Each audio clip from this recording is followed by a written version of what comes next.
आप सभी लोगों का मेरे YouTube चैनल पर हार्दिक स्वागत है। चारवाक स्कूल ऑफ फिलॉसफी के तहत ये देखने का प्रयास किया जाएगा कि भारत में चारवाक दर्शन का उदय किन परिस्थितियों में हुआ।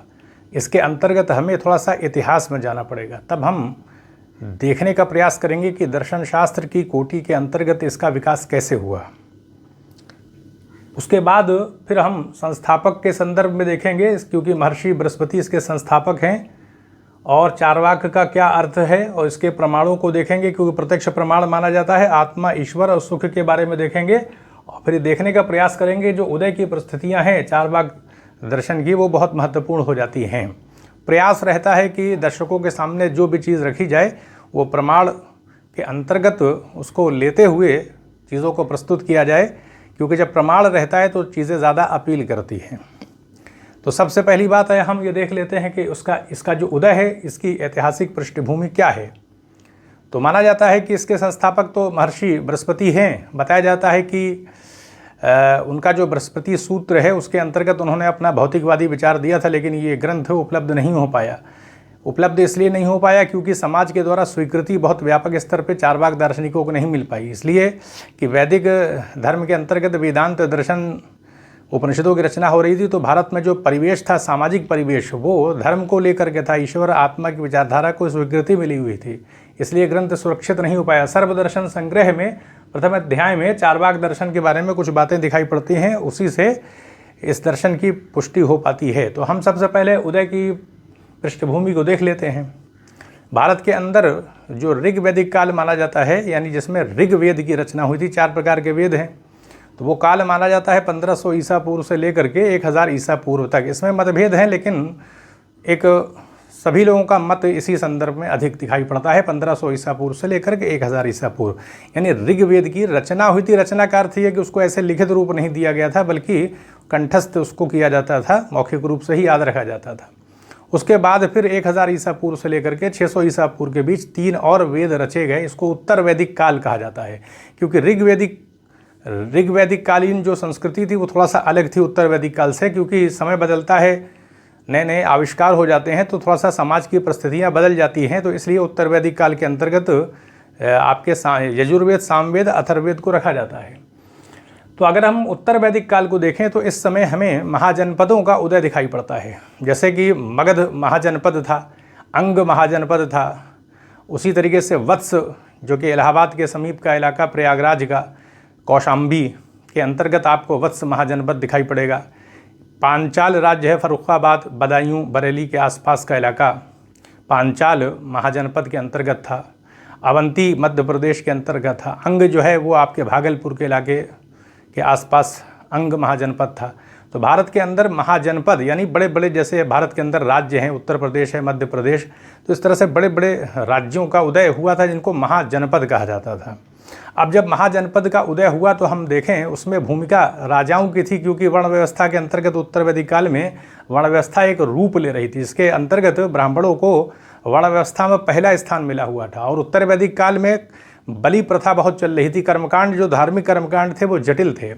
बलि में क्या होता था कि पशुओं की बलि दी जाती थी, और जब बलि दी जाएगी, देवताओं को पशु जो है अर्पित किए जाएंगे, तो बहुत ही स्वस्थ पशुओं का चयन किया जाता था, रोगी पशु नहीं रहते थे।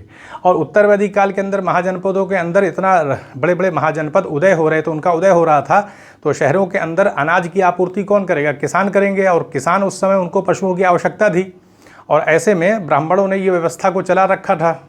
बलि जो है बड़े पैमाने पर दी जाती थी, धार्मिक कृत्यों को संपन्न किया जाता था।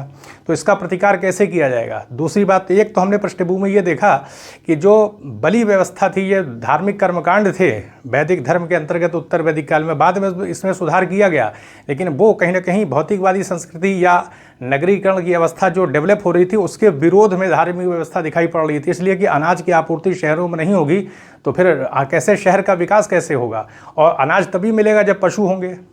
तो इसलिए एक तो एक चीज़ हमको दिखाई पड़ती है कि अर्थव्यवस्था की गति के विरोध में ये व्यवस्था, बलि व्यवस्था, कर्मकांड जो वैदिक धर्म में था वो दिखाई पड़ रहा है। वो उसके हमें दर्शन होते हैं, वो सपोर्ट में नहीं थी व्यवस्था जो धार्मिक व्यवस्था थी। एक तो ये चीज़ दिखाई पड़ती है। दूसरी बात, प्रवाहन जयवली जो थे वो एक राजा थे, लेकिन बहुत बड़े दार्शनिक थे। ये पांचाल राजा थे। इसी तरह राजा जनक है, विदिशा विदेह या मिथिला के राजा थे, ये भी बहुत बड़े दार्शनिक थे। अश्वपति केकय, ये केकय राज्य थे, इसके बहुत बड़े दार्शनिक थे। तो जितने भी क्षत्रिय थे वो बड़े बड़े इस समय दार्शनिक भी हो रहे थे। इस आधार पर कहा जा सकता है कि जब दार्शनिक होते हैं तो ब्राह्मणों को चुनौती दे रहे थे, ब्राह्मणों से वार्तालाप कर रहे थे। उपनिषदों में दिखाई पड़ता है, ये सारी चीज़ें दिखाई पड़ती हैं। तो इस आधार पर क्योंकि क्षत्रिय ही राजा हुआ करते थे और वही दार्शनिक भी थे, तो ऐसे में वो वर्ण व्यवस्था में प्रथम स्थान प्राप्त करने के लिए माने उनके अंदर लालसा तो होगी, क्योंकि महाजनपदों का उदय ही उनके अपने राजनीतिक प्रयासों की वजह से हो रहा था, उनकी शक्ति की वजह से, क्योंकि वही उन्हीं के हाथ में पूरा प्रशासनिक जो व्यवस्था है उसके केंद्र में तो वही राजा ही थे, क्षत्रिय ही थे। और दूसरी बात है कि जब हम ये देखते हैं कि जो प्रतिस्पर्धा क्षत्रियों में और ब्राह्मणों में चल रही थी वर्ण व्यवस्था में प्रमुख स्थान प्राप्त करने के लिए, तो महाजनपदों के अंतर्गत जो समृद्धि हो रही थी वो कहीं ना कहीं वैश्यों के प्रयास का भी परिणाम थी। वैश्य क्योंकि तीसरे स्थान पर आ रहे थे वर्ण व्यवस्था में और व्यापारिक गतिविधियों में लगे हुए थे, और व्यापारिक गतिविधियाँ की जाती है तो उसमें उत्पादन भी सुनिश्चित करना पड़ता है, क्योंकि आपूर्ति जब हम निर्यात करते हैं तो हमारे पास में तो उत्पादन भी तो होना चाहिए जिन चीज़ों का निर्यात किया जा रहा है। और निर्यात करने के लिए पूरा एक उत्पादन का एक जाल फैला होता है। इसीलिए अंतर्गत देखेंगे श्रेणियों का जन्म दिखाई पड़ता है। अलग अलग प्रकार के व्यवसाय करने वालों की श्रेणियाँ होती थीं, बाकायदा उसमें नियम थे, उनके अपने झंडे हुआ करते थे, मुद्राएं भी वो अपनी जारी किया करते थे, जो श्रेणियाँ होती थीं। अब जैसे तेल का व्यापार है तो तेल का व्यापार करने वालों की अपनी एक श्रेणी थी। तो इस आधार पर कहा जा सकता है कि व्यापार की समृद्धि के बिना, व्यापार की उन्नति के बिना तो महाजनपदों का उदय नहीं होगा, क्योंकि राजाओं को टैक्स कैसे मिलेगा। और व्यापार के लिए आपूर्ति का पक्ष बड़ा महत्वपूर्ण होता है, उत्पादन निरंतर होता रहना चाहिए। उसके लिए है कि जो अनाज की आपूर्ति शहरों में हो, तो उद्योग को समर्थन करने के लिए आवश्यक था कि जो पशु, स्वस्थ पशु हैं वो कम से कम बचे रहे। उस समय तो आज की तरह ट्रैक्टर नहीं थे। तो इस आधार पर कहा जा सकता है कि व्यापारियों के अंदर भी कहीं ना कहीं एक अपनी समृद्धि को लेकर के निरंतर उसकी प्रगति होती रहे, इसके लिए चिंता थी। तो कैसे प्रतिकार किया जा सकता था? संघर्ष तो हो नहीं सकता, क्योंकि एक व्यवस्था चली आ रही थी। तो दार्शनिक स्तर पर ही ये विरोध दिखाई पड़ता है, जो चारवाक दर्शन के अंतर्गत चारवाक दर्शन के अंतर्गत रहते हुए ब्राह्मणों की व्यवस्था पर, जो ब्राह्मणों ने बलि व्यवस्था को समर्थन दिया हुआ था, कर्मकांडों को अपनाया हुआ था, उस पर हमला करने के लिए चारवाक दर्शन को सहारा देने का काम जो क्षत्रिय राजा थे उन्होंने किया। खास करके मगध राज्य, जहाँ पर ब्राह्मणों का इतना प्रभुत्व नहीं था, प्रभाव में नहीं था मगध राज्य। तो इस आधार पर आप देखेंगे कि फिर राजाओं ने चारवाक दार्शनिकों को समर्थन प्रदान किया और फिर उन्होंने हमला शुरू किया ब्राह्मणों के ऊपर। वेदों की सत्ता को स्वीकार नहीं किया, आत्मा की सत्ता को नहीं माना, ईश्वर की सत्ता को स्वीकार नहीं किया। तो कहीं ना कहीं जो भौतिक परिवेश निर्मित हो रहा था, महाजनपदों के अंतर्गत इतना उदय हो रहा था, तो बिना आर्थिक गतिविधि के तो ये उदय नहीं होगा, क्योंकि टैक्स कहाँ मिलेगा राजाओं को। तो इसलिए हम ये देखते हैं कि ब्राह्मणों को पीछे करने के लिए, क्योंकि उनका ऐसे अगर देखा जाए तो सामर्थ्य की दृष्टि से तो क्षत्रिय राजा लगे हुए थे, पूरी व्यवस्था वही चला रहे थे। हम ये कह सकते हैं कि धर्म जो था, यानी धार्मिक क्रियाकलापों को संपन्न करने का काम ब्राह्मणों को द्वारा किया जा रहा था, और कहीं ना कहीं राज दरबार में उनको पुरोहित का पद भी मिला हुआ था। तो क्षत्रिय इसके लिए तैयार नहीं थे। तो इसी क्रम में हम ये देख सकते हैं कि अर्थव्यवस्था का जो उदय हो रहा था वो निर्बाध रूप से चल सके, और जो बड़े बड़े राजा क्षत्रियों में दार्शनिक पैदा हो रहे थे, उनके माध्यम से चुनौती दी जा रही थी। तो ब्राह्मणों को पीछे करने के लिए एक व्यवस्था चल रही थी। हालांकि बाद में समझौता हो गया और क्षत्रियों ने स्वीकार कर लिया कि ब्राह्मण ही वर्ण व्यवस्था में प्रमुख स्थान पर रहेंगे, लेकिन ये संघर्ष दिखाई पड़ता है, बाद में समझौता हुआ था। तो इस आधार पर चारवाक दर्शन को इसी के अंतर्गत हम इसका उदय देख सकते हैं। कहीं ना कहीं एक पर्दे के पीछे रहते हुए चारवाक दार्शनिकों को सहारा प्रदान करके ये जो वैदिक व्यवस्था कर्मकांडों की चल रही थी, जटिलता आ गई थी, उसके ऊपर प्रहार करके उसमें सुधार करने के लिए एक दबाव बनाने के क्रम के रूप में हम ये देख सकते हैं। तो ये हमने उसका कुछ ऐतिहासिक देख लिया, परिवेश देख लिया, किस आधार पर इसका उदय हुआ। और जितने बड़े राज्य थे, जैसे आप देखें आपके क्या कहते हैं कि श्रावस्ती है, इसी तरह से देखें आपके राजगृह है, यहाँ सब बाकायदा चारवाक दार्शनिक रहा करते थे, उनको संरक्षण मिलता था। तो संस्थापक के संदर्भ में हमने देख लिया, बताया जाता है कि महर्षि बृहस्पति जो है इसके संस्थापक आचार्य हैं, उनका बृहस्पति सूत्र था, वो मिल नहीं पाया। और ये भी बताया जाता है कि चारवाक दर्शन का जो नाम, इसका जो अर्थ पड़ा चारवाक, इसके लिए कुछ बातें हैं। जैसे बताया जाता है कि जो बृहस्पति थे उन्होंने चारवाक शिष्य थे, उनको पहली बार अपना ये उपदेश दिया था, जिसके वजह से चारवाक इसका नाम पड़ गया। फिर चर्व धातु चबाना के संदर्भ में आती है, जैसे भोजन चबाया जाता है, तो क्योंकि खाने पर ज़्यादा जोर था, सुखवादी दर्शन है, तो इसलिए चारवाक दर्शन नाम पड़ गया। चर्व धातु के आधार पर, चारु शब्द के आधार पर सुंदर वाक्यों का प्रयोग करना, क्योंकि जितने व्यापारी होते हैं, अगर आप देखें जो भौतिकवादी होते हैं, जिनका इस भौतिकता में ज़्यादा नाता जुड़ा रहता है, अच्छे शब्दों का प्रयोग करते हैं, क्योंकि व्यापार से संबद्ध जितने भी लोग हैं वो बहुत व्यवहार कुशल होते हैं। तो इसलिए अच्छे शब्दों का उपयोग करके अपने भाग्य की, या आप कह सकते हैं कि अपने भविष्य को उज्जवल बनाना, कि हमारा उदय हो सके सही रूप में, तो हमारा आचरण कहीं ना कहीं बड़ा महत्वपूर्ण हो जाता है। तो इसलिए समाज के अंदर खुद को प्रतिष्ठित किया जा सके, इसके लिए शब्दों की बड़ी बहुत भूमिका रहती है।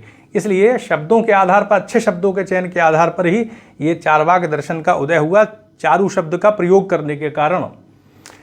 अब आ जाता है कि प्रमाण की कोटि को देखा जाए तो प्रमाण के अंतर्गत जैसे 4 प्रकार के प्रमाण स्वीकृत किए जाते हैं, प्रत्यक्ष प्रमाण, अनुमान प्रमाण, उपमान प्रमाण, शब्द प्रमाण। लेकिन चारवाक दर्शन में सिर्फ प्रत्यक्ष प्रमाण को ही माना जाता है, यानी इंद्रियों के माध्यम से जो ज्ञान प्राप्त होगा वही सत्य है। इसलिए आत्मा को नहीं माना जाता, क्योंकि आत्मा को देखा नहीं जा सकता, ईश्वर को देखा नहीं जा सकता, इसलिए इसको अस्वीकार कर दिया गया है। अगर हम प्रमाण में देखें तो प्रत्यक्ष प्रमाण को ही एक प्रत्यक्षम एकम प्रमाणम, यानी एकमात्र प्रत्यक्ष को ही प्रमाण की कोटि में रखा गया है। इसी तरह देखें आत्मा के बारे में तो बताया जाता है कि जो भौतिक तत्व हैं जिससे जगत बना है, मानी बात है कि जब आत्मा को स्वीकार नहीं किया, ईश्वर को स्वीकार नहीं किया, तो जगत कैसे बन गया? तो क्योंकि भौतिकवादी दर्शन है जिसमें माना जाता है पृथ्वी, जल, अग्नि, वायु, इनके जो परमाणु हैं, हालांकि परमाणुओं को क्योंकि देखा नहीं जा सकता इसलिए स्वीकार नहीं किया जाता है, हाँ स्थूल रूप इनका माना जाता है। तो ये इनके जो स्थूल तत्व हैं, पृथ्वी, जल, अग्नि, वायु के जो हम स्थूल तत्व कह सकते हैं या हम अणु कह लें, इनका जो स्थूल रूप है उनके मेल से ही जगत बना है। उनके अंदर स्वभाव ही ऐसा होता है कि वो आपस में मिल जाते हैं और जगत को बना देते हैं, और जब ये अणु उनमें पार्थक्य हो जाता है तो प्रलय की अवस्था आ जाती है। तो इस आधार पर जगत की उत्पत्ति ईश्वर के माध्यम से नहीं हुई, बल्कि पृथ्वी, जल, अग्नि, वायु इनके अणुओं के मेल से हुई है। और चेतना की जो बात की जाती है, जैसे पान, कत्था, सुपारी, इसका उपयोग करके लाली आ जाती है, तो ये जो भौतिक तत्व हैं 4 प्रकार के, इनका ऐसा अनुपात, एक ऐसा मिश्रित अनुपात इनका होता है जिससे वो चेतना अपने आप पैदा हो जाती है। तो इसलिए चेतना आत्मा से संबद्ध नहीं, भौतिक तत्वों से संबद्ध है। ईश्वर की सत्ता को माना नहीं जाता है, सुखवादी दर्शन है, क्योंकि भौतिकवादी दर्शन है तो अधिक से अधिक सुख प्राप्त करने पर बल दिया गया है। यावत जीवेत सुखम जीवेत, यानी जब तक जीवन है या जब तक जीवन हमको मिला हुआ है संसार में, तो हमारा प्रयास रहना चाहिए कि ज़्यादा से ज़्यादा सुखों को प्राप्त किया जाए। सुखवादी दर्शन है, क्योंकि भौतिक दर्शन है तो इसलिए सुखवादी दर्शन तो होगा ही होगा। तो ये हमें दिखाई पड़ता है कि किसी भी दर्शन का जब उदय होता है तो या तो किसी दार्शनिक विचारधारा के विरोध में होता है या समर्थन में होता है। तो यहाँ पर जो एक ऐतिहासिक परिवेश में देखें, जो उत्तर वैदिक काल में जो विकास की प्रक्रिया चल रही थी उसको गति देने के लिए कहीं ना कहीं चारवाक दार्शनिक जो हैं वो दिखाई पड़ते हैं। उन्होंने प्रहार किया, जो जटिल कर्मकांड थे उस पर जब प्रहार किया गया, फिर महात्मा बुद्ध के समय में ये प्रहार किया गया, फिर जैन दार्शनिकों ने प्रहार किया, तो फिर वैदिक धर्म के अंदर हम सुधार का पक्ष भी फिर देखते हैं। बहुत सारे सुधार जो है वो लागू किए गए थे। तो यहीं पर अनुमति दें, चैनल को सब्सक्राइब भी करें, शेयर भी करें। आप सभी लोगों का बहुत बहुत धन्यवाद।